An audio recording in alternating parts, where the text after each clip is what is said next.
ورحمة الله وبركاته. إن الحمد لله نحمده ونستعينه ونستغفره ونعوذ بالله من شرور أنفسنا ومن سيئات أعمالنا. من يهده الله فلا مضل له ومن يضلل فلا هادي له. وأشهد أن لا إله إلا الله وحده لا شريك له وأشهد أن محمدا عبده ورسوله صلى الله تعالى عليه وعلى آله وصحبه وسلم تسليما كثيرا. أما بعد، فقد قال الإمام البخاري رحمه الله تعالى: حدثنا عبد الله بن محمد قال حدثنا هشام قال أخبرنا معمر عن الزهري عن عروة عن عائشة رضي الله عنها قالت: كانت اليهود يسلمون على النبي صلى الله عليه وسلم تقول: السلام عليك. ففتنت عائشة رضي الله عنها إلى قولهم فقالت: عليكم السلام واللعنة. فقال النبي صلى الله عليه وسلم: أهلا يا عائشة، إن الله تعالى يحب الرفق في الأمر كله. فقالت: يا نبي الله، أولم تسمع ما يقولون؟ قال: أولم تسمعي أني أرد ذلك عليهم فأقول عليكم. সম্মানিত ভাতৃমণ্ডলী, আল্লাহ রাব্বুল আলামিনের প্রশংসা এবং প্রিয় নবী সাল্লাল্লাহু আলাইহি সাল্লামের উপর সালাতু সালামের পর আজ বৃহস্পতিবার 23 রমজান 1447 হিজরি মোতাবেক 12 মার্চ 2026 আমাদের ধারাবাহিক আলোচনা সহিহুল বুখারীর দোয়ার পর্ব নম্বর 14।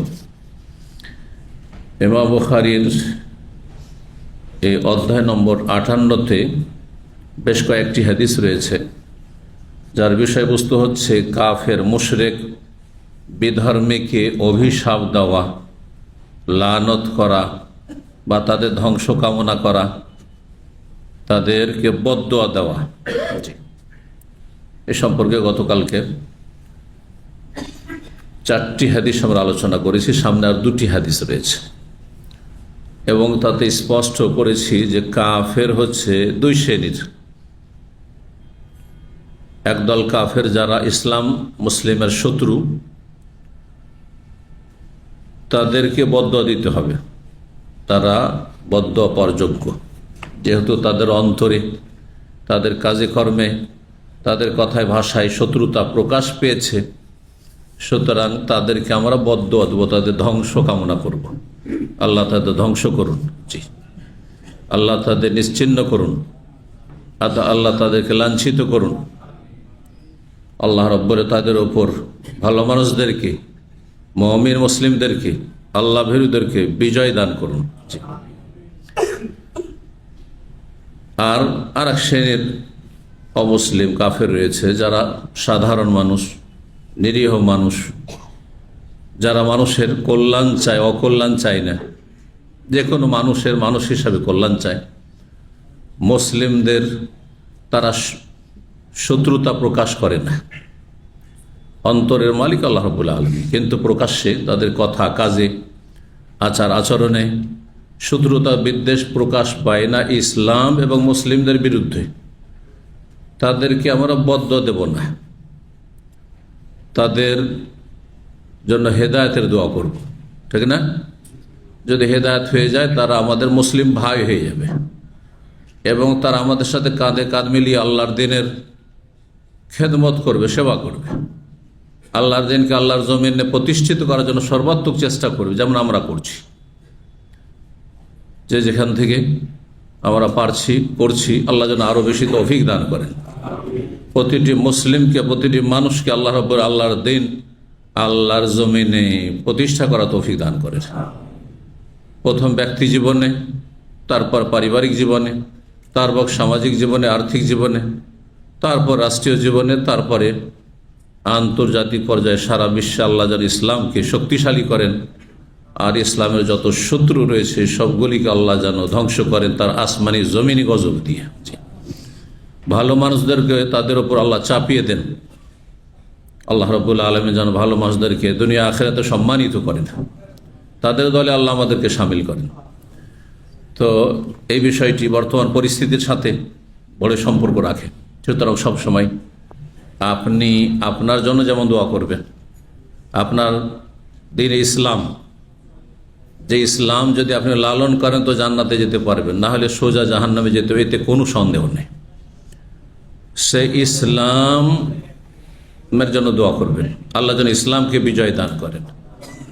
যে ইসলাম আল্লাহর মনোনীত দিন, সেই ইসলামের যারা অনুসারী, সত্যিকারে মুসলিম হয়ে বাঁচতে চায়, মুসলিম হয়ে জীবনযাপন করতে চায়, ইসলাম দরদি, তাদের জন্য দোয়া করবেন আল্লাহ যেন তাদেরকে দুনিয়া আখিরাতে সম্মানিত করেন, শক্তিশালী করেন, এবং ইসলাম মুসলিমদের যত শত্রু রয়েছে, ঘরের বাইরের, ঘরের মোনাফেক শত্রু, নাস্তিক শত্রু, আর বাইরের যত বিজাতি কাফের শত্রু রয়েছে, প্রকাশ্যে বা গোপনে যত শত্রু রয়েছে, আল্লাহ তাদেরকে যেন নির্মূল করেন, নিশ্চিহ্ন করেন। আল্লাহ রাব্বুল আলামিন তাদেরকে আপোষে যেন লড়িয়ে দেন, এবং তারা কাফের যেন কাফেরকে ধ্বংস করে, ধ্বংসের কারণ হয়। আল্লাহ সাল্লাতিল কাফিরিন আল কাফিরিন, আল্লাহ সাল্লাতিল যালিমিন আলা যালিমিন, ওয়া আখরিজিল মুসলিমিনা সালিহিনা মিন বাইনি আইদিহিম সালিমিনা গানিমিন। তো এখন দেখা যাক আর একটি হাদিস, হাদিস নম্বর 6395। এই হাদিসে মা আয়েশা রাদিয়াল্লাহু তাআলা আনহা বর্ণনা করছেন যে কানাতিল ইয়াহুদু ইউসাল্লিমুনা আলা নবী সাল্লাল্লাহু আলাইহি ওয়াসাল্লাম, ইহুদিরা নবী সাল্লাল্লাহু আলাইহি ওয়াসাল্লামের সাথে সামনাসামনি হলে সালাম দিত। তারা সালাম দিত, কিন্তু সালামে দালমে কালায়, সালামের ভান করে তারা অভিশাপ দিত, ধ্বংস কামনা করতো ওই মালাউনরা। জি, তারা বাহ্যিক সালাম দিত, কিন্তু সালামের যে লামটি রয়েছে, সালাম সিন লাম আলিফ মিম, তাই না, সালাম, এই লামটিকে তারা সাইলেন্ট করে দিত, উচ্চারণ করতো না। তাই লামকে যদি মাইনাস করে দেন তো কি হয়ে যাবে? সালাম ছিল, লামকে আপনি ওখান থেকে সরিয়ে দিলেন, তাহলে কি হবে? সাম। সাম মানে মৃত্যু, সাম মানে মরণ, আর মরণ মানে ধ্বংস, বুঝছেন না? তো এই মালাউন ইহুদিরা নবী সাল্লাল্লাহু আলাইহি সাল্লামের জীবদ্দশায় মদিনায় 3টি গোত্র বাস করত নবী সাল্লাল্লাহু আলাইহি সাল্লামের আগমনের পূর্বে। কাইনুকা গোত্র, আর বানু নাজির গোত্র, আর কোরাইজা, বানু কোরাইজা গোত্র। এই 3টি গোত্র বসবাস করত।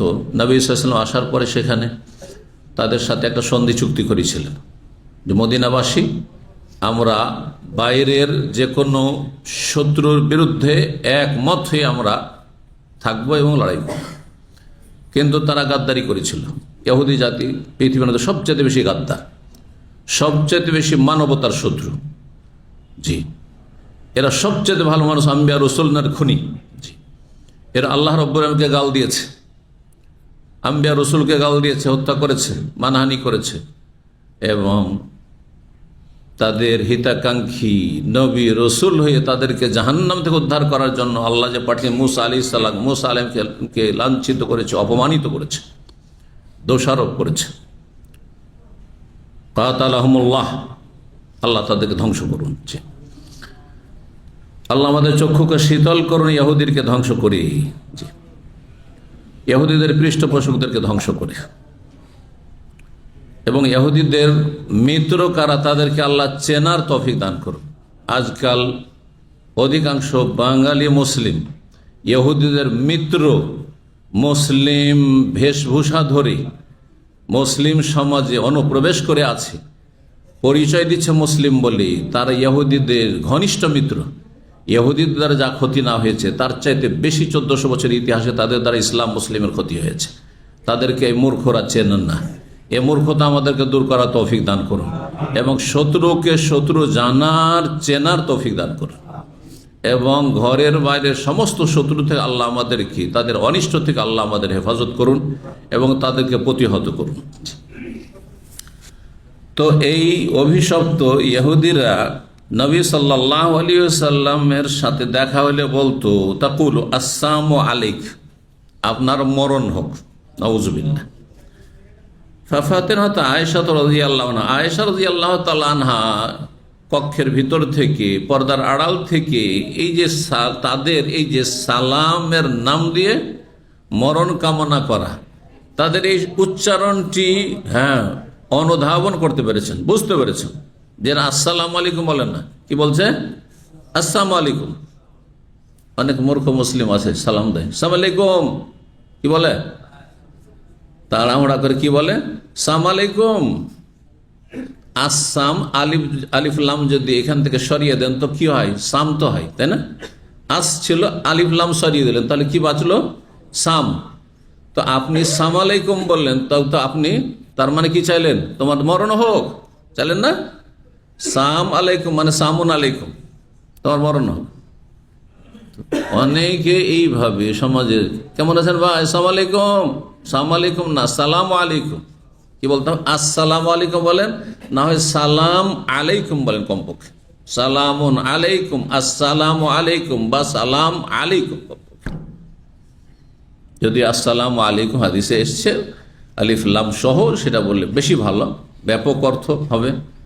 হ্যাঁ, যাবতীয় রকমের শান্তি আপনি কামনা করলেন। কিন্তু কেউ যদি সালাম আলাইকুম বলে তো সালাম হয়ে যাবে, কিন্তু লামকে যদি সেখান থেকে সাইলেন্ট করে সরিয়ে দেয়, আসসালাম আলাইকুম বলে, তাহলে সে মরণ চাইলো, ধ্বংস চাইলো। কেউ যদি এমন কাজ করে, আপনি বলে ওয়ালাইকুম, তো মরণ। আর তুমি চামারের দোয়ায় গরু মরে না, বোঝা গেছে? কিন্তু ভালো মানুষের দোয়ায় মরে যেতে পারে। কি বুঝলেন আমার ভাষা? এটা দেশের একটা প্রবাদ আছে, আমাদের সে গরু টরু মরে গেলে বা বকরি ছাগল মরে গেলে ওই চামড়াটাও পর্যন্ত মুসলমানরা নিত না, এমনি ফেলে দিত। ফেলতো না, এখনও তাই করে হয়তো, ছোটকালে তাই দেখেছি। কিন্তু মুচি যে চামার আছে, হ্যাঁ, ওরা এই কাজটা করে। যখন দেখা গেছে যে কোথাও মরা গরু পড়ে আছে বা ছাগল পড়ে আছে, তখন সেই চামড়াটাকে খালিয়ে নিয়ে চলে আসলো ওই চামড়া, আর সেটাকে তখন শোধন করে তারা জুতা স্যান্ডেল ইত্যাদি সব বানাইতো অথবা বিক্রি করত। ছোটকালে মুচিদের কাছে আমরা জুতা স্যান্ডেল সেলাই করেছি, গ্রামেও মুচিরা থাকতো। হিন্দুদের মধ্যে একটি জাত আছে মুচি, বুঝলেন তো না? হ্যাঁ, আর ওদের এই মুচিদের কি চামার বলে, মুচিদের কি বলা হয়, এদের কি চামার বলা হয়। জি, চামড়ার যারা কাজ করে। তো চামারের দোয়ায় গরু মরে না, এটা কোথেকে প্রবাদ আসলো? যে চামার সবসময় দোয়া করে যে এলাকায় একটা গরু মরলে কাজ হয়ে গেল, হ্যাঁ, কয়েক হাজার টাকার একটা চামড়া ফ্রি পেয়ে গেলাম, কিনতে হলো না, তাই না? কারণ ওটা তো ফেলে দিয়ে চলে আসলো মুসলমান, মরা গরু, তাহলে ফ্রিতে চামড়াটা পেয়ে গেল। তো মানুষের ধারণা যে চামার সবসময় এটা চাই যে একটা গরু মরুক, তাহলে চামড়া ফ্রি পাবো। এই কামনা করাটা, হ্যাঁ, সেটা ভালো কাজ না মন্দ কাজ? মন্দ কাজ।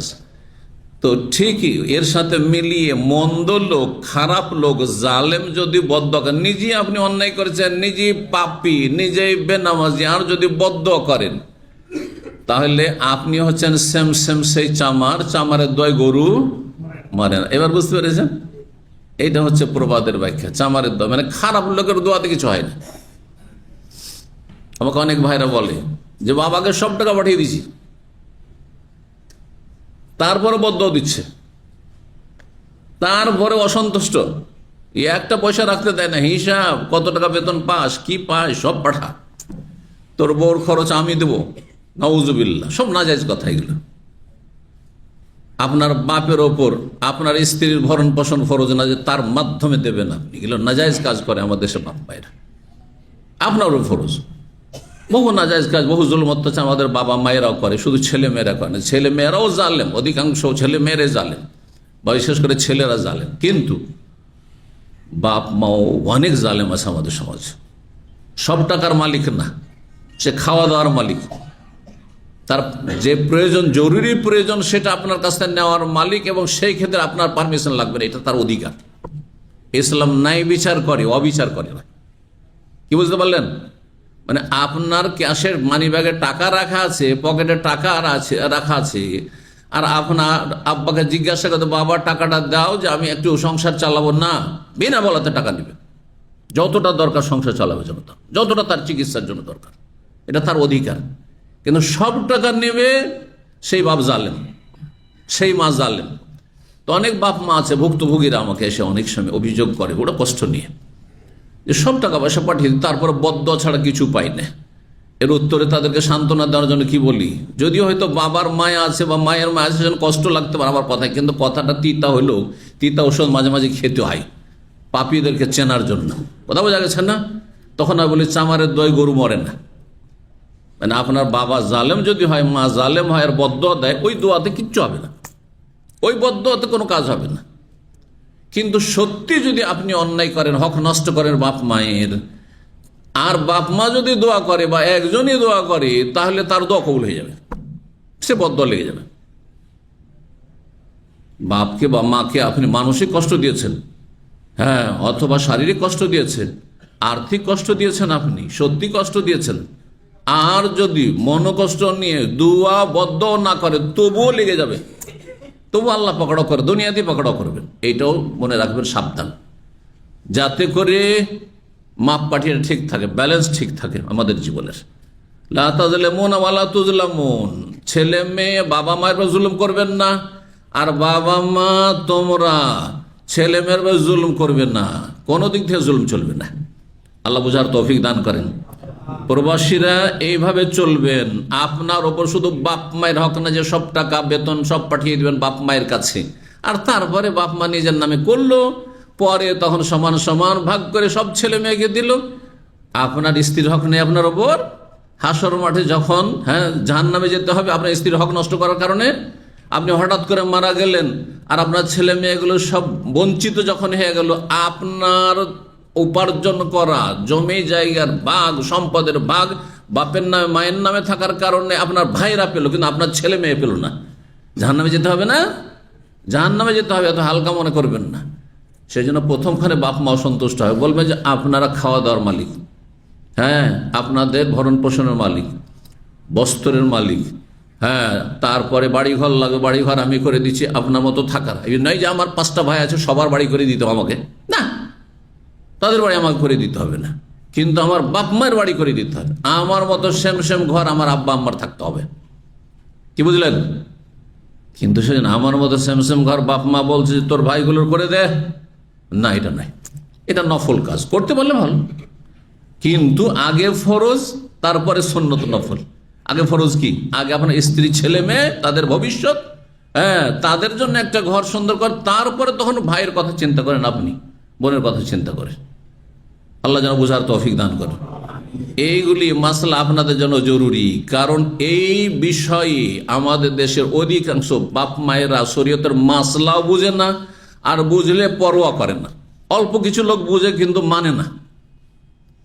আমাদের ইসলামিক সেন্টারে একটা ছেলে চাকরি করতো ইন্ডিয়ার,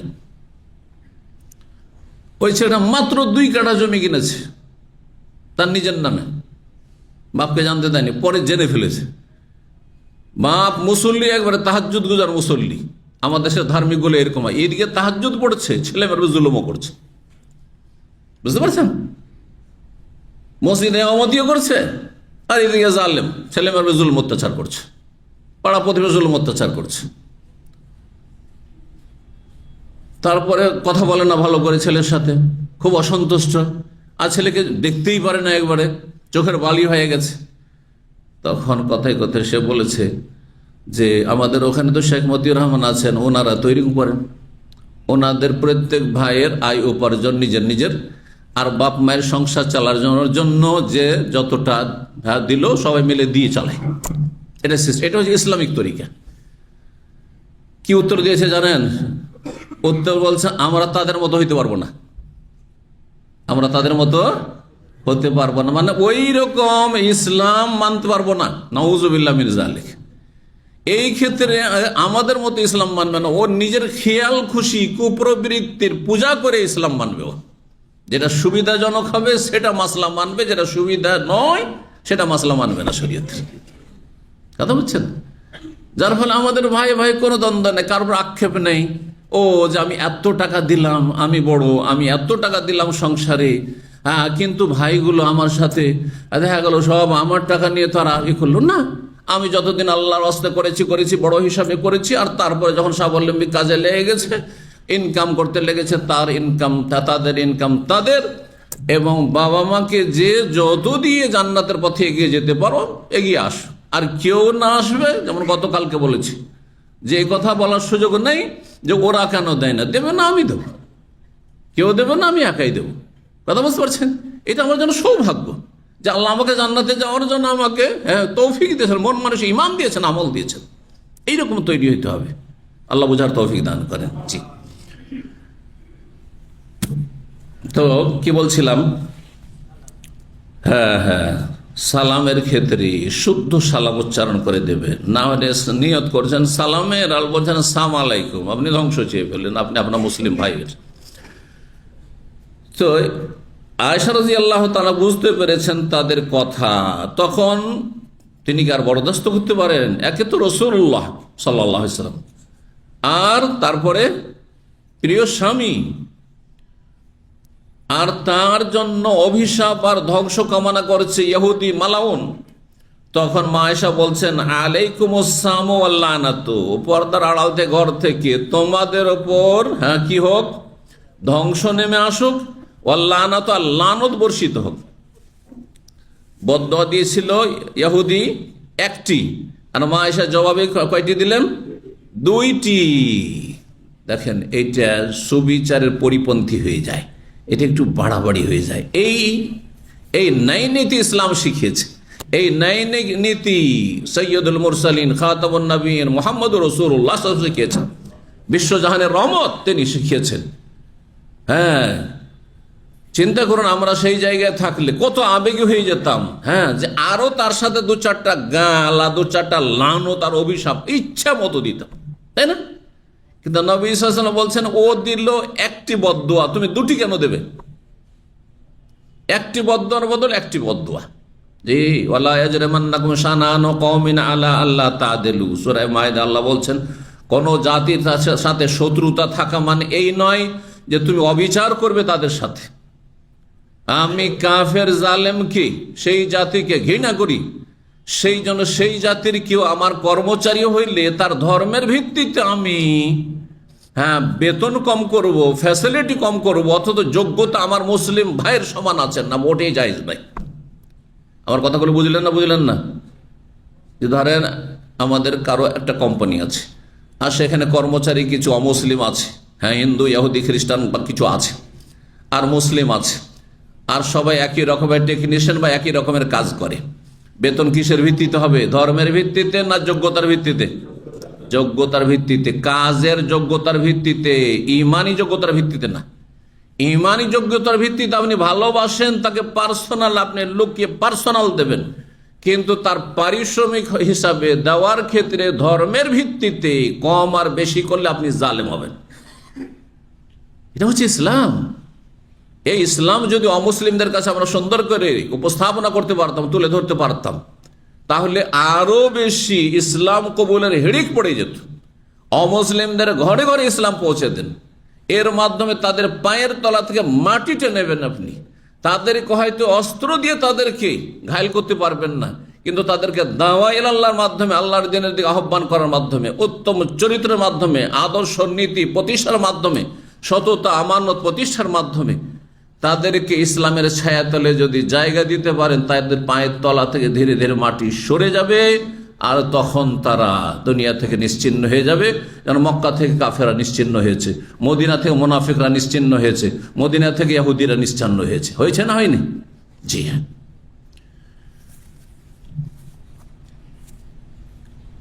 তো আয়েশা রাদিয়াল্লাহু তাআলা বলেন আলাইকুম আসসালাম ওয়াল লান, ইহুদিরা তোমাদের মরণ হোক আর তোমাদের লানত হোক। নবী সাল্লাল্লাহু আলাইহি ওয়াসাল্লাম বললেন মাহলান ইয়া আয়েশা, থামো আয়েশা, শান্ত হও, আরে ঠান্ডা হও, অত গরম হইও না। ইন্নাল্লাহ তাআলা ইউহিব্বুর রিফকা ফিল আমরি কুল্লিহি, অন্য রিওয়ায়াতে আছে ইন্নাল্লাহ রাফিকুন, আল্লাহ হচ্ছে নম্র। সুতরাং প্রতিটি বিষয়ে আল্লাহ নম্রতা ভালোবাসেন, নরম আচরণ ভালোবাসেন। এটা গরম আচরণ হয়ে গেল। ও দিল একটি বদদুয়া আর আমি দিব দুটি, ডবল। ফাকালা ইয়া নবী আল্লাহ, তখন মা আয়েশা বলে হে আল্লাহর নবী, আওয়ালাম তাসমা মা ইয়াকুলুন, আপনি কি শোনেননি যে কি বললো? আপনাকে বদদুয়া দিচ্ছে, আপনার ধ্বংস কামনা করেছে, মরণ কামনা করেছে, শোনেননি? কালা, নবী সাল্লাল্লাহু আলাইহি ওয়াসাল্লাম বললেন আওয়ালাম তাসমাই আন্নী আরুদ্দু যালিকা আলাইহিম, তুমি কি শোনোনি যে আমি তাদের জবাব দিয়ে দিছি, যথাযথ জবাব দিয়ে দিচ্ছি। ফাকুলু, তাদের জবাবে আমি আলাইকুম বলেছি। এই জন্য কোন অমুসলিম যদি আপনাকে সালাম দেয় কিন্তু দেখছেন যে উপহাস করছে, অনেক সময় কিন্তু অমুসলিমরা, যেখানে অমুসলিম মেজরিটিতে আছে, হয়তো বাংলাদেশের সংখ্যালঘু আছে, সেই জন্য আপনার সাথে সালাম নিয়ে ঠাট্টা মস্করা করবে না, কিন্তু এমন গ্রামে যেখানে হয়তো অমুসলিমদের সংখ্যা বেশি আছে, মুসলিম হয়তো দুর্বল হয়ে আছে যে কোনো দিক থেকে, দেখুন অনেক সময় ইসলাম নিয়ে ঠাট্টা মস্করা করে, উপহাস করে। উপহাস করে যদি সালাম দেয়, সালাম আলাইকুম, দেখছেন যে বুঝতে পারছেন ওর ভঙ্গিমাতে যে আপনাকে নিয়ে কি করছে, উপহাস করছে, বলেন ওয়ালাইকুম। তুমি যেই নিয়তে দিলে তার উচিত শাস্তি আল্লাহ তোমাকে দিক, এটা ওয়ালাইকুম দিয়ে হয়ে গেল কাজ, বুঝলেন না? কিন্তু এমনি যদি নিরীহ অমুসলিম হয়, নিরীহ মুসলিম, আর খুব ভালো আচরণ আপনাদের সাথে, আত্মীয়তার মতো, গ্রামবাসী, পাড়া প্রতিবেশী, আমাদের দেশে হিন্দুরা অনেকেই আগের যুগে তো আরো ভালো ছিল, যে নিজের আত্মীয়র মতো চলাফেরা করত, যেন তাদের সাথে একটা মানে পরম্পরা যুগ যুগ ধরে একসাথে বসবাসের কারণে মনে হয়েছে যে একই মনে হচ্ছে, যদিও ধর্ম ভিন্ন ভিন্ন, কিন্তু কোনো শত্রুতা বিদ্বেষ আর এই সব ছিল না কিছু, এসব বিষগুলি ছিল না। এই বিষ বপন করেছে এক শ্রেণীর নিকৃষ্ট কীটগুলো, আল্লাহ তাদেরকে যেন নিশ্চিহ্ন করেন, আল্লাহ তাদেরকে যেন ধ্বংস করেন, আল্লাহ তাদেরকে কখনো যেন সফল না করেন। রব্বুল আলামিনের কাছে দোয়া করেন এই রমজান মাসে। জি, যারা মুসলিম অমুসলিমদের মাঝে বিষ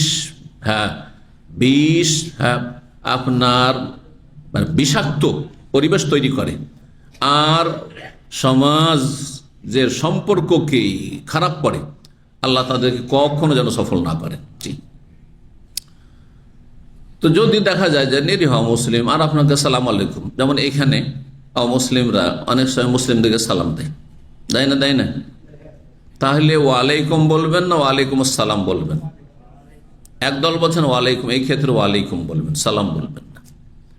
আর এক দল বলছেন যেহেতু তার নিয়তে কোনো খারাপই নেই আর আপনার শান্তি চেয়েছে, আমার শান্তি কি অমুসলিম চাইতে পারে না? হ্যাঁ, চাইতে পারে। আমার যখন শান্তি চেয়েছে তো তার শান্তি আমি চাইব না? আমার নৈতিকতা হচ্ছে সে যখন শান্তিপ্রিয়, আমার জন্য শান্তি চেয়েছে, তার জন্য কি চাইব? শান্তি চাইব। কিন্তু শান্তি মানে জান্নাত নয় এখানে, কারণ জান্নাত যাওয়ার জন্য একটা চাবি লাগবে, সে চাবি হচ্ছে লা ইলাহা ইল্লাল্লাহ। এটি হচ্ছে আসল শান্তি তার।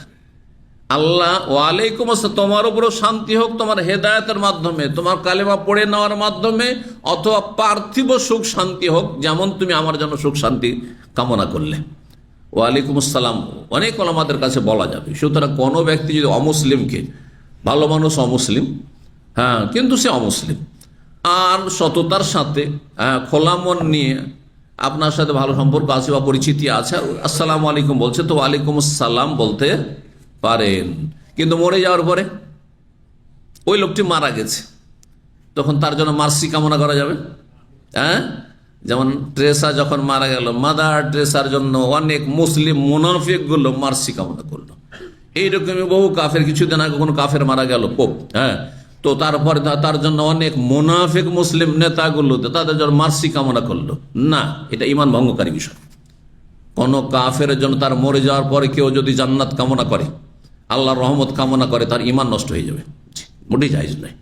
কারণ সে জাহান্নামে চলে গেছে। আল্লাহ কোরআনে বলছেন যে কাফের কুফরের অবস্থায় মারা গেছে, সে জাহান্নামে চলে গেছে, তাকে জাহান্নামের সুসংবাদ দেন। হাদিস রয়েছে মর্মে যে জাহান সুসংবাদ দাও তাকে, যে তুমি জাহান্নাম পেয়ে গেছো তো। জি, যেমন বদর ওই কাফের গুলিকে নবী করিম সাল্লাল্লাহু আলাইহি ওয়াসাল্লাম বলেছিলেন, পেয়েছো তো। জি, কথা বুঝতে পারলেন? মরে যাওয়ার পরে কোনো কাফের জন্য দোয়া নেই, যতদিন বেঁচে আছে দোয়া করেন। দুনিয়ার শান্তির আর হেদায়েতের শান্তির, হেদায়েতের শান্তি গ্রহণ করুক, তাহলে জান্নাতের শান্তি অটোমেটিক পেয়ে যাবে, সেই পথের পথিক হয়ে অবিচল থাকলে। আল্লাহ যেন বুঝার এবং আমাদেরকে মধ্যম পন্থা অবলম্বনে তৌফিক। এর নাম হচ্ছে মধ্যম পন্থা। আমরা অবিচার করব না, যারা আমাদের কল্যাণ চাই তাদের কল্যাণ চাইব, কিন্তু যতটা আল্লাহ আমাদেরকে অনুমতি দিয়েছেন, মানুষ কুফরির অবস্থায় মরে যাওয়ার পরে তার জন্য কল্যাণ চাওয়ার আর কোনো সুযোগ নেই। কিন্তু দুনিয়ায় যতদিন বেঁচে আছে কল্যাণ চাইতে পারবো। নবী করিম সাল্লাল্লাহু আলাইহি আলাইকুম লে জবাব দিয়েছিলেন। 6396 নম্বর হাদিস বর্ণনা করেছেন আলী ইবনে আবি তালিব রাদিয়াল্লাহু তাআলা আনহু। তিনি বলেন, কুন্না মা নবী ইয়াউমুল খান্দাকে, আমরা নবী সাল্লাল্লাহু আলাইহি ওয়াসাল্লামের সাথে খন্দকের যুদ্ধের দিনে ছিলাম যোদ্ধা হিসাবে। আলী বলছেন খন্দকের যুদ্ধ, খন্দক মানে পরীক্ষা, গর্ত খনন করা। মদিনার যেই দিক থেকে মানুষ প্রবেশ করতে পারে, অধিকাংশ দিকে উঁচু উঁচু পাহাড় রয়েছে, যে দিক থেকে শত্রুরা প্রবেশ করতে পারবে না, পাহাড় দিয়ে প্রবেশদ্বার বন্ধ। আর বেশ কিছুটা কয়েক কিলোমিটার মোটামুটি জায়গা ছিল খন্দকের দিকে, যেই জায়গাটুকে পরীক্ষা খনন করে, গর্ত খনন করে মদিনার সুরক্ষার ব্যবস্থা করা হয়েছিল। এইটুকু জায়গার নাম হচ্ছে, যে খন্দক মানে হচ্ছে গর্ত বা পরীক্ষা, সেখান থেকে যুদ্ধের নাম হচ্ছে খন্দকের যুদ্ধ। আর এই যুদ্ধের আরেকটি নাম কোরআনের ভাষায় রয়েছে আহজাবের যুদ্ধ, মানে বহুদলীয় যুদ্ধ।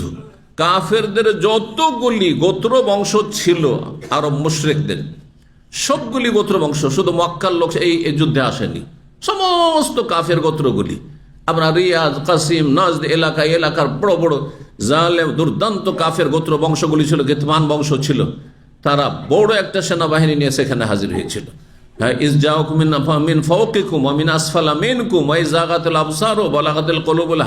আল্লাহ সূরা আহজাবে বর্ণনা করেছেন যে তোমাদের ওপর থেকে তারা চড়াও করেছিল, নিচে থেকে তারা চড়াও করেছিল, হ্যাঁ, চারিদিক থেকে ঘেরাও করেছিল মদিনার, তারা অবরোধ করেছিল। কিন্তু আল্লাহ রাব্বুল আলামিন ঝঞ্ঝা বায়ু দিয়ে, ঘূর্ণি ঝড় দিয়ে তাদেরকে তহস নহস করে দিয়েছিলেন।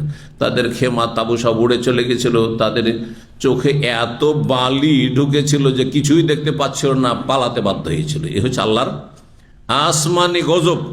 আল্লাহ যেন এইরকমই কাফের জালেমদেরকে আসমানি জমিনি গজব দিয়ে ধ্বংস করেন। আল্লাহ যেন মুসলিমদের ইমানি শক্তি দান করেন, পার্থিব শক্তি আল্লাহ দান করেন। তো নবী সাল্লাল্লাহু আলাইহি সাল্লামের সাথে আলী রাদিয়াল্লাহু আনহু বলছেন, খন্দকের যুদ্ধে ছিলাম, আর সেই সময় শেষ মুহূর্তে দিনের বেলা, কোনো একদিন দিনের বেলা এই জোহর পর যে তারা শুরু করেছে, মানে সর্বাত্মক চেষ্টা চালানো শুরু করেছে মদিনার ঘরে ঘরে ঢুকে যাওয়ার জন্য, পরীক্ষা লাফ দিয়ে অথবা কোন রকম করে পার হওয়ার জন্য খুব চেষ্টা করেছিল সেই দিক থেকে। এই সময় 1-2 মিনিটও ফুরসত ছিল না যে আমরা কোন রকম আসরের সালাত পড়ি। মোটে আসরের সালাত পড়ার সুযোগ পাননি নবী সাল্লাল্লাহু আলাইহি ওয়াসাল্লাম। এই জীবনে একবার আসরের নামাজ পড়ার সুযোগ পাননি, একেবারে পাচ্ছেন না, কোনো সাহাবী পাননি। প্রস্তুত পেতে দাঁড়িয়ে আছে যে কখন কোন দিক থেকে কাফের ঢুকে পড়ে মদিনায়। আর যদি ঢুকে যায় তাহলে বাড়িতে শিশুরা রয়েছে, নারীরা রয়েছে, তাহলে আর কিছু থাকবে না, সব ধ্বংস করে ফেলবে, সব শেষ করে ফেলবে। আর ভিতরে ইহুদি গাদ্দাররা বসে আছে কোরাইজা গোত্রের, তারা বিশ্বাসঘাতকতা করে গোপনে চুক্তি করে ফেলেছে এ বাইরের কাফের মুশরিক পত্তলিকদের সাথে যে আমরা ভিতরে আছি, তোমরা কোন রকম ঢুকে যাও, তখন দেখছি এদের একটি শিশু নারী কিচ্ছু রাখবো না, সবকে হত্যা করে ফেলবো। এই রকমের অবস্থা হয়েছিল। সেই মুহূর্তে রাসূলুল্লাহ সাহাবায়ে কেরামগণ আসর পড়ার সুযোগই পাননি, সূর্য ডুবেই গেছিল। আসরের নামাজ এরকম পরিস্থিতিতে কাজা হয়েছে। যখন মাগরিব হয়ে গেল, আসরের নামাজ পড়তে পারলেন না রাসূলুল্লাহ সাল্লাল্লাহু আলাইহি ওয়াসাল্লাম, সাহাবায়ে কেরামগণ তখন বদদুয়া দিয়েছিলেন। নবী সাল্লাল্লাহু আলাইহি ওয়াসাল্লাম বদদুয়া দিয়েছিলেন, ওমর রাদিয়াল্লাহু তাআলা আল্লাহু কুবুরহুম বুয়ুতাহুম নারা, আল্লাহ যেন এই কাফের মুশরিকদের কবরগুলিকে এবং বাড়িগুলিকে আগুন দিয়ে ভরপুর করে দেন। আল্লাহ তাদের বাড়িঘরকে আগুন দিয়ে যেন ভর্তি করে দেন। বাড়ি মানে দুনিয়ার বাড়ি, আর আখিরাতে বাড়ি কবরকে মানে বারজাখী জীবনকে জাহান্নামে যেন আল্লাহ দেন আখিরাতে মরলেই, আর দুনিয়াতেও যেন আগুন দিয়ে আল্লাহ তাদের বাড়ি ঘরকে ছারখার করে দেন। এই বদদুয়া দিয়েছিলেন। কেন?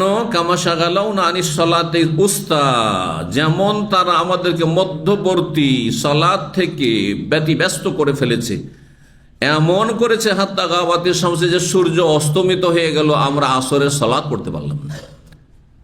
আসরের নামাজের কত মূল্য চিন্তা করুন, যে যারা আসরের একটি আসরের সালাত পড়তে বাধা দেয়, তাদের ঘর বাড়িকে, তাদের কবরকে, তাদের দুনিয়া আখিরাতকে আল্লাহ যেন আগুন দিয়ে ভরপুর করে দেন। এই বদদুয়া দিয়েছেন রাসূলুল্লাহ সাল্লাল্লাহু আলাইহি ওয়াসাল্লাম।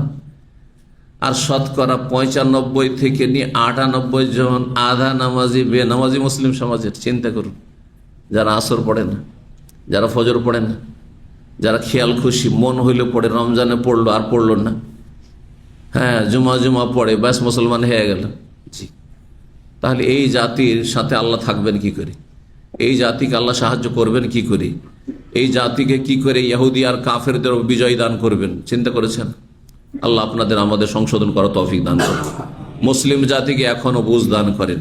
এই রমজান মাসেও পাড়া প্রতিবেশী অনেক কথিত মুসলিমদেরকে দেখছি তারা নামাজ পড়ে না। কত হতভাগা, কত হতভাগা। আল্লাহ এদেরকে হেদায়েত দান করুন। এদের অনিষ্ট থেকে মুসলিম জাতির আল্লাহ হেফাজত করুন। এদের কারণে আল্লাহ আমাদেরকে যেন পাকড়াও না করেন, লাঞ্ছিত না করেন। এদের কারণে আমাদের উপরে যেন আযাব না আসে আর জালেমের জুলুম না আসে। এই জালেমদের উপরে জালেমের জুলুম আসে, কিন্তু আমাদের উপরে যেন জালেমের জুলুম না আসে। আল্লাহ এইসব নির্বোধ, এসব মূর্খ মুসলিমদের কারণে আল্লাহ আমাদেরকে পাকড়াও করিও না। রব্বানা লা তুআখিযনা বিমা ফাআলা সুফাহা মিন্না। এই মধ্যবর্তী সালাত কি ছিল? ওয়াহিয়া সালাতুল আসর, আসরের নামাজ ছিল। তো কাফেরদের বদদুয়া দেওয়া প্রমাণিত হইল? হ্যাঁ, হলো না? হলো না? মালা আল্লাহ বয়ুতাহম ওয়া কবুরাহম নার, বা মালা আল্লাহ কবুরাহম বয়ুতাহম না, আল্লাহ তাদের বাড়ি ঘর কবরকে যেন আগুন দিয়ে ভর্তি করে দেয়। 59 নম্বর অধ্যায় বাবুদ দুআইল মুশরিকিন। এই অধ্যায় হচ্ছে কাফের মুশরিকের জন্য নেক দোয়া করা, ভালো দোয়া করা। চলবে না? চলবে না? কোন কাফের জন্য? যে কাফের আপনার শত্রু না, যে কাফের আপনার শত্রু না। আল্লাহ কোরআনে কারীমের 28 পারা সূরা মুমতাহানাতে বর্ণনা করেছেন, লা ইয়ানহাকুমুল আনিল্লাযিনা লাম ইউকাতিলুকুম ফিদ-দীন ওয়া লাম ইউখরিজুকুম মিন দিয়ারিকুম আন তাবাররুহুম ওয়া তুকসিতু ইলাইহিম। আল্লাহ তোমাদেরকে নিষেধ করছেন না ওই সব কাফেরদের সম্পর্কে, লাম ইউকাতিলুকুম ফিদ-দীন, যারা ধর্মের কারণে তোমাদের বিরুদ্ধে লড়াই করেন না, তোমাদেরকে মারে না এই জন্য যে তুমি মুসলিম। অপরাধ কি? মুসলিম হয় অপরাধ, এইটা করে না যারা।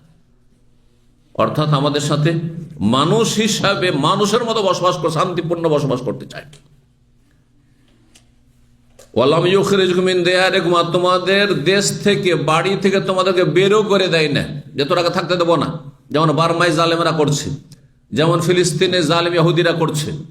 হ্যাঁ, এদের সাথে ভালো আচরণ চলবে না, এদেরকে বদদুয়া দিতে হবে, এদেরকে কোণঠাসা করতে হবে, এদের বিরুদ্ধে জায়েজ সব যারা জালেম। কিন্তু যারা ধর্মের কারণে আমাদের বিরুদ্ধে লড়াই করে না, আর আমাদের ধর্মের কারণে আমাদেরকে বাড়ি থেকে বের করতে চায় না, দেশ থেকে বের করতে চাই না, নাগরিকত্ব শেষ করতে চাই না, আনতাবাররুহ, তাদের সাথে ভালো আচরণ করো, ওয়া তুকসিতু ইলাইহিম, তাদের সাথে ন্যায় নীতি অবলম্বন করো।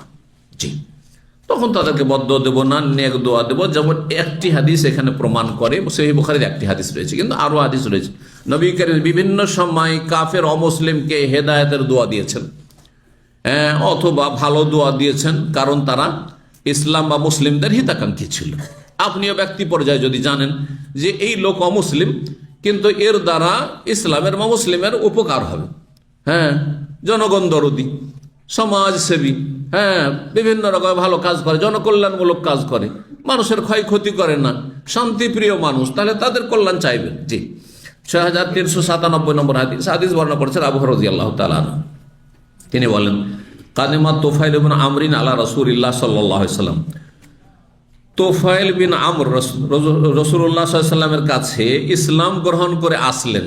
এই তুফাইল নামক সাহাবী, বিখ্যাত সাহাবী, তার ইতিহাস হচ্ছে তিনি হচ্ছেন সর্বশেষ সাহাবী যিনি এই দুনিয়া থেকে ইন্তেকাল করেছেন। সাহাবীদের মধ্যে সর্বশেষ ইন্তেকাল করেছেন যেই সাহাবী, তার নাম হচ্ছে এই তুফাইল ইবনে আমর, আমরের সন্তান তুফাইল। ইনি ছিলেন দৌস বংশের। দৌস বংশের অঞ্চল ছিল বর্তমান আলবাহা এলাকা। কে চিনেন আলবাহা? থেকেছেন কেউ? একটা লোক নাই যে আলবাহা গেছে? হ্যাঁ, আছে কেউ? আলবাহা যাননি? আবহাওয়া তায়েফ থেকে পেছন দিকে যখন চলে যাবেন একটু, হ্যাঁ, বাম সাইডে আলবাহা অঞ্চল আসবে। ঠান্ডা অঞ্চল, ঠান্ডা, এবং মেঘ বৃষ্টি হইতে থাকে, আর উঁচু উঁচু পাহাড়, পাহাড়ের উপর হাঁটছেন আপনি, বা আপনি মহল্লায় হাঁটছেন আর পাহাড়ের নিচ দিয়ে মেঘমালা যাচ্ছে, এরকম দৃশ্যগুলি সৌদি আরব আছে, আবহাতে এবং আলবাহাতে। তো এই এলাকায় দৌস বংশ বসবাস করত। তুফাইল রাদিয়াল্লাহু ইসলাম কবুল করে আসলেন। তার ইন্তেকাল কত হিজরিতে হয়েছিল? সর্বশেষ সাহাবের ইন্তেকাল কত হিজরিতে, কে বলতে পারেন? হ্যাঁ, 110 হিজরিতে হয়েছিল। যদি কোথায় হয়েছিল বলতে পারেন তাহলে প্রাইজ দেওয়া হবে। না, আচ্ছা, কেউ নেই? আমি জানছি যে পারবেন না, সেই জন্যই প্রাইজ ঘোষণা করেছি। মক্কাতুল মুকাররমায় সর্বশেষ সাহাবীর ইন্তেকাল হয়েছে মক্কায়। জি, তোফাইল রাদিয়াল্লাহু তাআলা। জি, তো এই তোফাইল রাদিয়াল্লাহু তাআলা খুব চেষ্টা, যুবক ছেলে, যুবক যদি ইসলামপন্থী হয়ে যায়, ধার্মিক হয়ে যায়, ওর দ্বারা অনেক কাজ হবে। আজকাল যুবকদেরকে এগিয়ে নিয়ে যাওয়ার চেষ্টা করেন। যদি তাদের ইসলামিক মাইন্ড থাকে, ইসলামকে ভালোবাসে, মুসলিম জাতিকে ভালোবাসে, দেশকে ভালোবাসে, ইসলামের ভিত্তিতে ভালোবাসে, জাতীয়তার ভিত্তিতে নয়, তাহলে তাকে শক্তিশালী করুন আপনারা। এর দ্বারা ভবিষ্যৎ উজ্জ্বল হবে ইনশাআল্লাহ। তা দেখতে পাচ্ছেন আপনারা। তো আল্লাহ যেন আরো তৌফিক দান করেন। তো এই তুফাইল রাদিয়াল্লাহু ইসলাম কবুল করলেন, আর তার নিজের বংশকে অনেক চেষ্টা করলেন যে তাদেরকে হেদায়েত করবেন, তাদেরকে নিয়ে আসবেন মদিনায়, আর তারা ইসলাম কবুল করবে। কিন্তু কেউ রাজি হলো না, কেউ রাজি হলো না। সবাই কট্টর গোঁড়া, আর না হইলে শত্রু ইসলামের। রাগ করে আসলেন ইসলামের ঘোষণা করার জন্য, নবী সাল্লাল্লাহু আলাইহি ওয়াসাল্লামের কাছে আসলেন। আসার পরে, ইয়া রাসূলুল্লাহ, ইন্না দাওসান কাদ আসাত, এই দশ বংশ আল্লাহ রসুলের নাফরমানি করেছে, বিরুদ্ধাচরণ করেছে। ও আবা, তারা তার ইসলাম গ্রহণে অস্বীকার করছে, আসবেও না আপনার কাছে, ইসলাম গ্রহণ করতেও চায় না তারা। ফাদুল্লাহ আলাইহা, সুতরাং আমার বংশের জন্য বদদুয়া করেন, আল্লাহ যেন ধ্বংস করে দেয়। দেখছেন না, নিজের বংশের ধ্বংস কামনা করছেন কে? তোফাইল। জি হ্যাঁ, এটা আবেগ, আর এটা হচ্ছে ইসলামের ভালোবাসা থেকে। জি, এজন্য আবেগকে সবসময় আপনি ইসলামকে লালন করুন, কিন্তু আবেগী হয়ে না, আবেগী হয়ে না। আবেগ যেন বেশি না বেড়ে যায়। আবেগ যদি সীমিত আকারে থাকে, সেটার প্রয়োজন আছে জ্ঞানের সাথে। জ্ঞান দিয়ে আবেগকে যদি কন্ট্রোল করেন, কোরআন সুন্নাহর ইসলামের জ্ঞান দিয়ে যদি আবেগ কন্ট্রোল করেন, তাহলে আপনার দ্বারা কাজ হবে। আর আবেগও নেই, আর জ্ঞানও নেই, তাহলে আপনার দ্বারা কিচ্ছু কাজ হবে না। অসার মুসলিম আপনি। শুধু আবেগ যাদের আছে, তারা সীমা লঙ্ঘন করে। আজকাল মুসলিম সমাজে কিছু ছেলেরা স্কুল, কলেজ, ইউনিভার্সিটি থেকে হঠাৎ করে একটু হেদায়েত হয়ে আসছে, কিন্তু ইসলামের জ্ঞান অর্জন করেননি। জ্ঞান বেশি নেই, আবেগ অনেক বেশি আছে। চাই রাতারাতি ইসলাম প্রতিষ্ঠা হয়ে যাক, রাতারাতি ইসলাম বিজয় হোক, আর কাফেরা ধ্বংস হোক, ইহুদিরা পরাজিত হোক, আর আশেপাশের শত্রু নির্মূল হোক, এটা চাই। কিন্তু ইসলামের জ্ঞান নেই, যার ফলে কি হচ্ছে, এক গর্ত থেকে ওই নাস্তিকতারা সেকুলারদের গর্ত থেকে উঠে এসে আর ইসলামের রাস্তার ওপর রাজপথে টিকে থাকতে পারেন, আর এক গর্তে গিয়ে আছাড় খেয়া পড়ছে। সেটা জঙ্গিদের গর্ত, চরমপন্থীদের গর্ত। তারপরে জঙ্গি হয়ে যাচ্ছে, নিজের অস্ত্র ধারণ করছে নিজের হাতে। আর নিজের দেশের মুসলিম যারা মানবরচিত বিধান দিয়ে দেশ চালাচ্ছে অথবা আদালত চালাচ্ছে, তাদের উপর অস্ত্র ধারণ করছে, মুসলিমকে খুন করা শুরু করছে, জাহান্নামে চলে যাচ্ছে এরা। সতর্ক, সাবধান।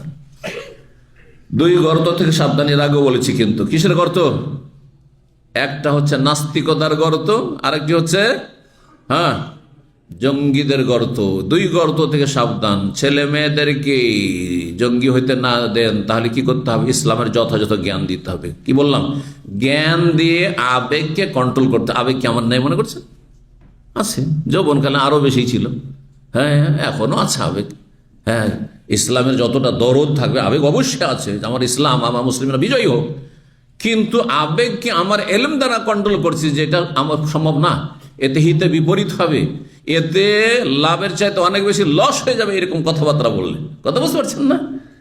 কিন্তু যেসব বক্তা, জাহেল বক্তা, যাদের আবেগ বেশি আর বিবেক কম, কোরআন হাদিসের জ্ঞান নেই, ভালো কোনো আলেমের কাছ থেকে শিক্ষা নেয়নি, কলেজ ইউনিভার্সিটি উঠে এসে ইসলামিক স্টেজে ওয়াজ করা শুরু করেছে, এরা তো এই জঙ্গিপনা করছে, মানুষকে, যুবকদেরকে লেলিয়ে দিচ্ছে। অথচ এমন দিকে পাঠিয়ে দিচ্ছে, এই যুবকরা না ইসলামের খেদমত করবে, না নিজের সংসারের খেদমত করবে, কোনো বাপ মায়েরও কাজে আসবে না, ইসলামেরও কাজে আসবে না। জঙ্গি হয়ে গেলে নিজের দেশের প্রশাসন তাদেরকে ধরে ভিতরে ঢুকিয়ে দিবে, না ফাঁসিতে চড়িয়ে দিবে। লাভ কি করলেন আপনি? আরে মূর্খ, ইসলামের যেটুকু কাজ হতো সেটুকু তো করতে দিলেন না। তো তোফাইল রাদিয়াল্লাহু তাআলা নবী সাল্লাল্লাহু আলাইহি ওয়াসাল্লামের কাছে এসে দরখাস্ত করলেন, ইয়া রাসূলুল্লাহ, এরা যখন নাফরমান, এরা যখন কলেমা পড়তে অস্বীকার করেছে, ইসলাম গ্রহণ করবে না, আমি অনেক চেষ্টা করেছি, ফাদুল্লাহ আলাইহা, এই বংশের ওপর বদদুয়া দেন, আমার বংশ ধ্বংস হয়ে যাক। ফাজান্নান নাস, নবী সাল্লাল্লাহু আলাইহি সাল্লাম শুনছেন, আশেপাশে সাহাবীরা বসে আছেন, সবাই ভাবলেন যে আন্নাহু ইয়াদু আলী, নবী সাল্লাল্লাহু আলাইহি সাল্লাম মনে হয় এই দৌসের কথা, আবেগী কথা শুনে ওর জাতিকে বদদুয়া দিয়ে ধ্বংসই করে দিবেন। হয়তো নবী সাল্লাল্লাহু আলাইহি সাল্লাম হয়তো অভিশাপ আর বদদুয়া দিয়ে ধ্বংসই করে দিবেন। ফাকালা, নবী সাল্লাল্লাহু আলাইহি সাল্লাম দোয়া করলেন, কিন্তু নেতিবাচক দোয়া না করে ইতিবাচক দোয়া করলেন। কি দোয়া? আল্লাহ মাহাদে দাওসান, হে আল্লাহ দৌস বংশকে হেদায়েত করে দাও, ওয়া আতিবিহিম, ওদেরকে মদিনায় নিয়ে আসো, হিজরত করে যেন চলে আসে তারা। সুবহানাল্লাহ, চিন্তা করুন, নবীর কাছে দরখাস্ত করছে তাদের বংশের একজন ছেলে, কি যে আমার জাতিকে ধ্বংস করে দেন। অনেক সময় আবেগী হয়েছে, হ্যাঁ আপনার বাপ মা মুশরিক মাজার পূজারী। এক ভাই ছিল আমাদের ছাত্র, বলছে আমার মা বাড়িতেই থাকেন না, ওই মাজারের পাশে একটা ঘর ভাড়া নিয়েছে, ওই ঘর থেকে যাতে করে মাজার সবসময় দেখতে পায়, এত মাজার ভক্ত মাজার পূজারী, আর সেখানেই থাকছে সে। এইভাবে বড়ই কষ্টের কথা তার বর্ণনা করত, আর সে চাইতো যে ধ্বংস হয়ে যাক, কিন্তু না, হেদায়েতের দোয়া করেন। হতে পারে যে আপনি যেমন হেদায়েত হয়েছেন, আপনি হয়ে গেছেন 6 মাসে, অথবা একদিনই হেদায়েত হয়ে গেছেন, তাকে 5 বছর লাগতে পারে, 10 বছর লাগতে পারে, আবার নাও হইতে পারে। নূহ আলাইহিস সালাম নবীর ছেলে হেদায়েত হয়নি, তার স্ত্রী হেদায়েত হয়নি, লূত আলাইহিস সালাম স্ত্রী হেদায়েত হয়নি, নবী সাল্লাল্লাহু আলাইহি ওয়াসাল্লামের চাচা আবু তালেব আলীর বাপ হেদায়েত হয়নি। হ্যাঁ, তাদের চাইতে আপনি সম্মানিত না, মোটেই না। সুতরাং কাউকে সময় বেশি লাগতে পারে, কেউ হেদায়েত নাও হইতে পারে, সে হতভাগা, নিজের ক্ষতি করবে। আপনি আপনার চেষ্টা কে অব্যাহত রাখেন। এসিটা বন্ধ করলেন না, চালান। 60 নম্বর অধ্যায়, বাবু কওলিন নবী সাল্লাল্লাহু আলাইহি ওয়াসাল্লাম, এই অধ্যায়ে নবী সাল্লাল্লাহু আলাইহি ওয়াসাল্লামের বাণী সম্পর্কে, মানে এই দোয়া সম্পর্কে। আল্লাহুম্মা গফির লিমা কাদ্দামতু ওয়া মা আখখারতু, হে আল্লাহ আমাকে ক্ষমা করে দাও যা অতীতে করেছি, আগে করেছি, আর যা এখন বা ভবিষ্যতে কিছু হবে, আগের পরের সব গুনাহ মাফ করে দাও। ইচ্ছা করে গুনাহ করবেন না, কিন্তু হতে পারে, তো আগের পরে সব গুনাহ মাফ করে দাও। এই দোয়াটি 6398 নম্বর হাদিস বর্ণনা করেছেন আবু ইসহাক সাবি, তিনি ইবনে আবি মুসা থেকে, তিনি তার পিতা আবু মুসা আশআরী রাদিয়াল্লাহু তাআলা আনহু থেকে, তিনি বলেন নবী সাল্লাল্লাহু আলাইহি ওয়াসাল্লাম এই দোয়াটি করতেন, রব্বিগফিরলি খাতিয়াতি, হে আল্লাহ আমাকে ক্ষমা করে দাও আমার অজ্ঞতাবশত গুনাহ, ওয়া জাহলি, আমার মূর্খামি, আমি মূর্খতা পরিচয় যে দিয়েছি সেই কারণে ভুল ত্রুটি আছে, সেগুলো মাফ করে দাও, ওয়া ইসরাফি, আর আমার সীমা লঙ্ঘন মাফ করে দাও, ফি আমরি কুল্লিহি, আমার সমস্ত কাজের ক্ষেত্রে, যে কোনো ক্ষেত্রে সীমা লঙ্ঘন যদি করে থাকি, বাড়াবাড়ি করে থাকি, ওমা আনতা আ'লামু মিন্নি, আর যেই বিষয় তুমি বেশি জানো, আমি জানি না যে কোনখানে ভুল করেছি, কিন্তু তুমি জানো যে আমি তো ওখানে ভুল করেছি, আল্লাহ ওটাও মাফ করে দাও।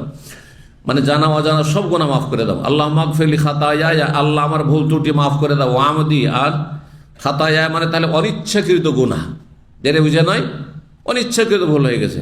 ও আমদি ইচ্ছাকৃত গুনাহ, ও জাহলি আবার অজ্ঞতাবশত, একটি জিনিসকে আপনি জানতেন না যে হারাম, তাই বলে করে ফেলেছেন। যেমন আমাদের সমাজের অধিকাংশ লোকই জানেন না যে তামাক জাতীয় সব কিছু হারাম। তামাক থেকে জর্দা, তামাক থেকে খৈনি, গুটকা, আর আপনার গুল, আর তামাক থেকে আপনার সিগারেট, বিড়ি, সব কিছু, এগুলো আমাদের দেশের মানুষের কি মনে করে? মাকরুহ। মাকরুহ মানে খাও নাকি? মাকরুর তর্জমা খাও না? আচ্ছা, মাকরুহ মানে যে ঘৃণিত, শাব্দিক অর্থ। আপনার শাব্দিক অর্থ যদি নিয়ে নি, তো ঘৃণিত কার কাছে? আল্লাহর কাছে। আর কার কাছে? রসুলের কাছে। আল্লাহ যেটাকে ঘৃণা করেন, রসুল যেটাকে ঘৃণা করেন, সেটাকে আপনি ভালোবাসেন, সেই জন্য আপনি সিগারেট পান করেন, সেই জন্য আপনি জর্দাখোর, সেই মোল্লা, আর সেই জন্য আপনি গুটকা ব্যবহার করেন, খৈনি ব্যবহার করেন, আর আপনি তামাক ব্যবহার করেন। এটাই চরিত্র আপনার, যে আপনার রব যেটাকে ঘৃণা করেন, আপনার রসুল যেটাকে ঘৃণা করেন, সেটা আপনার পছন্দ। আউযু বিল্লাহ। কিন্তু মাকরুহ নয়, ভালো করে শুনি। বেদাতি মোল্লারা হালকা করেছে জর্দা খাওয়ার জন্য, কারণ বেদাতি মোল্লা ছাড়া আহলে হাদিস উলামায়ে কেরাম কেউ জর্দাকে কি বলছে? মাকরুহ বলে না। কি বলে? যে কোনো একজন মাদানী আলেম পাবেন না গোটা বাংলাদেশ, মদিনা থেকে পড়ে গেছে, সৌদি আরব থেকে পড়ে গেছে, অথবা দেশে আহলুল হাদিস সালাফি ওলামা, আর বলবে যে জর্দা হচ্ছে মাকরুহ, কথা কখনো বলবে না। যদি বলে তাহলে ভালো করে জেনে দেখবেন সে জর্দাখোর আছে। আগে জোরে কিছু বুড়া মৌলবি ছিল আমাদের আহলে হাদিস সমাজে, কিছু বুড়ো মৌলবি ছিল যারা জর্দাখোর ছিল, যার ফলে তারা বলতো যে এটা না জায়েজ, তবে ওই রকম না। একবার একজন এসছে আমার মেহমান হয়ে, ইফতার ক্যাম্প ছিল এখানে, নাম বলছি না, আল্লাহ মাফ করুক তাকে। রমজানে এসেছে, মুরব্বী মানুষ, তখন ওনাকে এটা বক্তব্য করতে দিলাম। বক্তব্য তো করলো, ওখানে তো আর এই জর্দাদা পান খোঁজ করার কোনো অবকাশ নেই, আর সাহসও নাই যে আমার সামনে জর্দাদা পান খোঁজ করবে। কোথাও বুঝতে পারছেন? আমাদের এক ছাত্র ভাই তাকে নিয়ে সিকো মার্কেটে এসছে, তখন তাকে রাস্তায় জিজ্ঞাসা করেছি যে এখানে মার্কেটে কোথাও জর্দা পান পাওয়া যায় না, জিজ্ঞেস করেছে। তখন হ্যাঁ সিকো মার্কেটে পাওয়া যায়, হ্যাঁ জর্দা পান পাওয়া যায়। তারপরে এক উমরা অফিস ছিল এখানে, ওই ভাই মারা গেছে রাহিমাহুল্লাহ, তো উমরা অফিসে বসেছে। উমরা অফিসের যেই ভাই ছিল, আল্লাহ রহম করে, সে জিজ্ঞাসা করেছে যে আচ্ছা শেখ বলেন তো এই জর্দা হারাম নয়? তো বলছেন না ওই রকম হারাম না, আছে। কথা বুঝতে পারছেন? ওই রকম হারাম না, বুঝলেন না?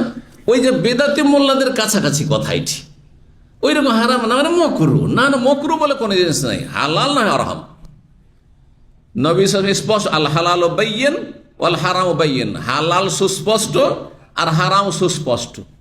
মাঝখানে কিছু আছে যেগুলো মকরু না, মুস্তাবিহাত, সন্দেহপূর্ণ। আপনাকে সন্দেহ লাগছে জর্দা সম্পর্কে, তামাক সম্পর্কে, আমার সন্দেহ নেই। লা ইয়ালামুহু কাসীরুম মিনান নাস, অনেক লোক জানেন না, কিন্তু অল্প লোক জানে। হাদিসের তরজমা বুঝতে পারলেন?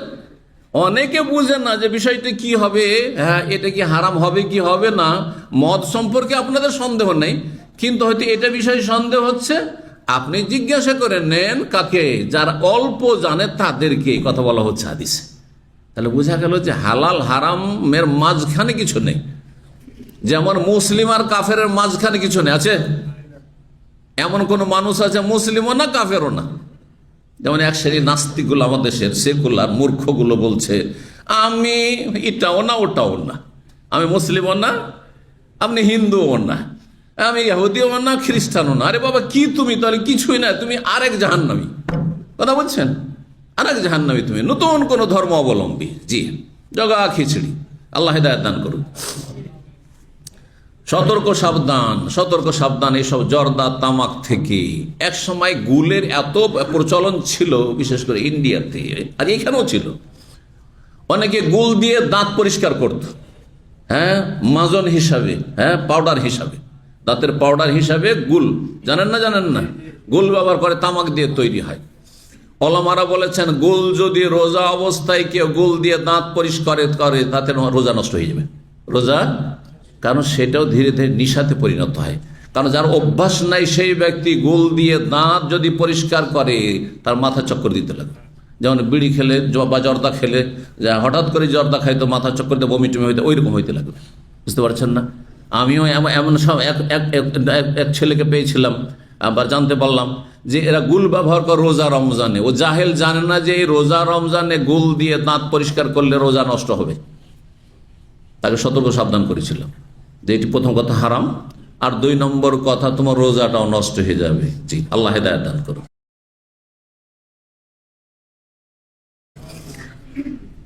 বকরি ছাগলে যেগুলো খাই না, মানুষ কি করে খেতে পারে?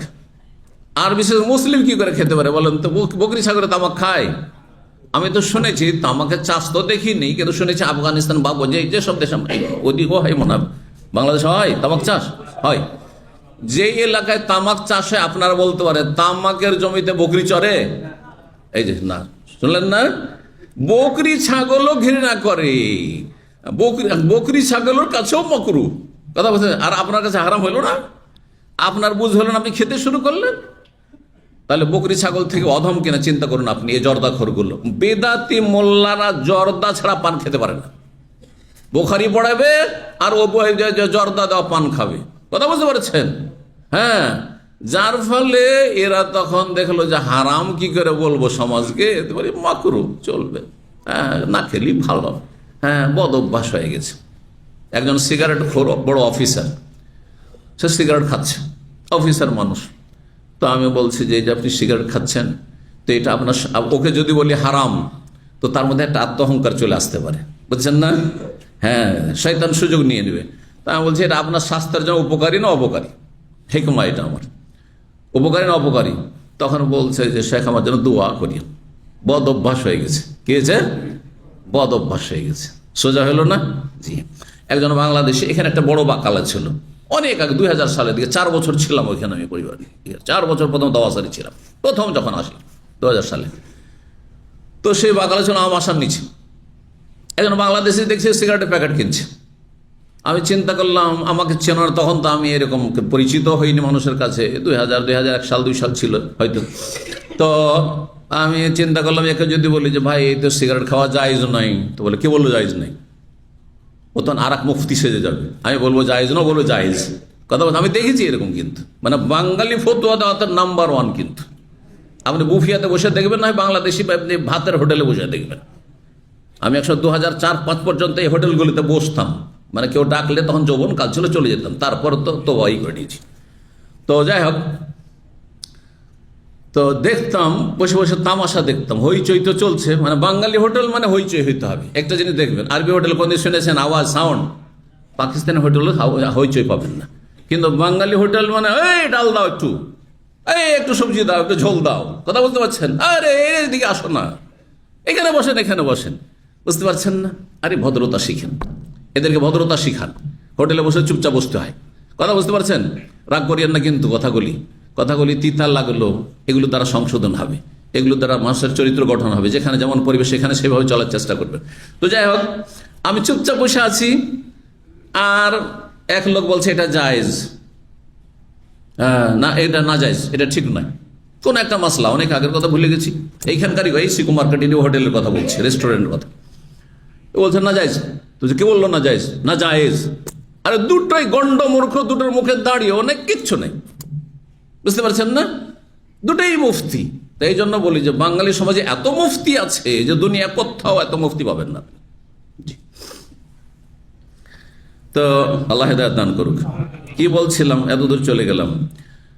হ্যাঁ, তো দোয়াটি আল্লাহ মাগফিরলি খাতায়া, আল্লাহ আমার অনিচ্ছাকৃত ভুল ভ্রান্তি মাফ করে দাও। আমদি ইচ্ছাকৃত করলে সেটা মাফ হওয়া, জাহালি আমার অজ্ঞতাবশত যা হয়েছে মাফ করে দেওয়া, জিদ্দি আর সত্যি সত্যি জেনে শুনে করে সেটাও মাফ করে দাও।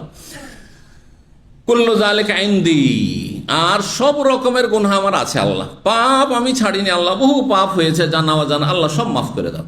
আল্লাহ মাগফির বিমা কাদ্দামতু ওয়া মা আখারতু, আল্লাহ আগের গুনাহ মাফ করে দাও, পরের মাফ করে দাও। মা আসরাতু, যা লুকায়িত তা মাফ করো। আমা আলানতু, যা প্রকাশ্য তা মাফ করো। আনতাল মুকাদ্দিমু আনতাল মুআখিরু, তুমি অগ্রবর্তী করে থাকো, তুমি পশ্চাৎবর্তী করে থাকো। মানে তুমি মানুষকে যাকে চাও এগিয়ে দিতে পারো, সম্মানিত করতে পারো, আর যাকে চাও তুমি লাঞ্ছিত করতে পারো। ওয়া আনতা আলা কুল্লি শাইইন কাদির, তুমি সর্বশক্তিমান। 6399 নম্বর হাদিস। হাদিস বর্ণনা করছেন আবু মুসা আশআরী রাদিয়াল্লাহু তাআলা আনহু। তিনি বলেন নবী সাল্লাল্লাহু আলাইহি ওয়াসাল্লাম এই দোয়া করেছে, আল্লাহুম্মা আগফিরলি খাতিয়াতি ওয়া জাহলি ওয়া ইসরাফি ফি আমরি ওয়া মা আনতা আ'লামু মিন্নি, আল্লাহুম্মা আগফিরলি হাজলি ওয়া জিদ্দি। হাজলি মানে রসিকতামূলক, যে গুনাহ হয়েছে। অনেক সময় রসিকতা করতেই গুনাহ হয়ে যায়। হাসি রসিকতাই কাউকে উপহাসমূলক গুনাহ হয়ে যায়, সেই গুনাহ যদি হয়। ও জিদ্দি, আর যদি সত্যি সত্যি কোনো কথা বলে থাকে আর সেটাতে ভুল হয়ে থাকে, কোনো কাজ করে থাকে, সেটাও মাফ করে দাও। ওয়া খাতাই ও আমদি, আর ভুল ভ্রান্তি যদি অনিচ্ছাকৃত হয়ে থাকে তাও মাফ করো। আমদি, আর ইচ্ছাকৃত হয়ে থাকে তাও মাফ করো। কুল্লু যালিকা ইনদি, সব ধরনের গুনাহ আমি করেছি আল্লাহ, আল্লাহ তুমি মাফ করে দাও। 61 নম্বর অধ্যায় বাবুদ দুআ ফি সাআতিল্লাতি ফি ইয়াউমিল জুমআ। এই অধ্যায় হচ্ছে জুমার দিনের বিশেষ একটি মুহূর্ত রয়েছে দোয়া কবুলের, সেই সময় দোয়া করা। 6400 নম্বর হাদিস। হাদিস বর্ণনা করছেন আবু হুরায়রা রাদিয়াল্লাহু তাআলা আনহু। তিনি বলেন কাল আবুল কাসেম সাল্লাল্লাহু আলাইহি সাল্লাম, আবুল কাসেম রাসূলুল্লাহ সাল্লাল্লাহু আলাইহি বলেছেন। আবুল কাসেম কার কুনিয়াত? রাসূলুল্লাহ সাল্লাল্লাহু আলাইহি সাল্লামের উপনাম, ডাক নাম। বড় ছেলের নাম কি ছিল? কাসেম বিন মোহাম্মদ ছিল, সেই জন্য নবী সাল্লাল্লাহু আলাইহি সাল্লাম আবুল কাসেম, কাসেমের বাবা। আমাদের দেশেও বড় ছেলে বা বড় মেয়ের নামে কিন্তু বাপ মাকে ডাকে না, এটিকে উপনাম বলা হয় বা কুনিয়াত বলা হয়। তিনি বলেছেন ফি ইয়াউমিল জুমাতে সাআতুন, জুমার দিনে একটি সময়কাল রয়েছে। লা ইউআফিকুহা মুসলিমুন, যে কোনো মুসলিম যদি সেই সময়টিকে পেয়ে যায়, ওয়া হুয়া কায়িমুন ইউসাল্লি, সালাত পড়া অবস্থায়, সালাতরত অবস্থায়, এমনকি নামাজের জন্য অপেক্ষা করছে সেই অবস্থায় যদি হয়, সেটিও সালাতের অবস্থা। ইয়াসআলুল্লাহ খায়রান, যে কোনো কল্যাণ যদি আল্লাহর কাছে চায়, অন্য রিওয়ায়াতে আছে দুনিয়া আখিরাত, যে কোনো ভালো কিছু চান না কেন, যা চাইবেন, ইল্লা আতাহু, আল্লাহ অবশ্যই দেবেন। জুমার দিনে একটি মুহূর্ত এমন রয়েছে দোয়া কবুলের মুহূর্ত। ওয়াকালাবি, হাত দিয়ে ইঙ্গিত করে দেখাচ্ছিলেন, ইউকাল্লিলুহা মানে ইউজাহিদুহা, সময়টি একেবারে অল্প সময়, অল্প সময়, হয়তো 2-4-5 মিনিট হইতে পারে, তার বেশি নয়। এই অল্প সময় রয়েছে মুহূর্ত, যেই সময়টিতে যা চাইবেন আল্লাহর কাছে তাই কবুল হয়ে যাবে। আসমানে দরজা খোলা থাকে দোয়া কবুলের জন্য। এই সময়টি কখন? এই মর্মে ওলামাদের 40-এর অধিক মত রয়েছে। হাফেজ ইবনে হাজার রহমাতুল্লাহ ফতুল বারীতে উল্লেখ করেছেন, ইমাম শাওকানি অনেকগুলি উক্তি উল্লেখ করেছেন, কিন্তু এর মধ্যে দুটি মত সবচেয়ে বেশি বলিষ্ঠ মত। একটি হচ্ছে জুমার ইমাম যে খতিব খুতবা শুরু করলেন তখন থেকে শুরু করে, খুতবা শুরু হওয়া থেকে শুরু করে আপনার সালাত নামাজ শেষ হওয়া পর্যন্ত, হ্যাঁ, এই জন্য 2 খুতবার মাঝখানে এই সময়টাই খুব সম্ভাবনা রয়েছে। 2 খুতবার মাঝখানে যখন একটু বিরতি পাচ্ছেন তখন একটু দোয়া করেন। একা একা যদি হাত তুলে দোয়া করেন কোনো দোষ না, আমি হাত তুলে দোয়া করি, একা একা হাত তুলে দোয়া করেন, কিন্তু সম্মিলিত নাই। তো এই সময়টিতে দোয়া কবুল হতে পারে। আর একটি সময় হচ্ছে আসরের সালাতের পর থেকে মাগরিব হওয়া পর্যন্ত জুমার দিন, আগামীকালকে জুমা রয়েছে, মনে রাখবেন, আসর থেকে নিয়ে মাগরিব। আর যত বেশি সূর্য অস্ত হওয়ার সময় ঘনিয়ে আসবে তত বেশি সম্ভাবনা আরো বেশি বেড়ে যায় ওই মুহূর্তটির।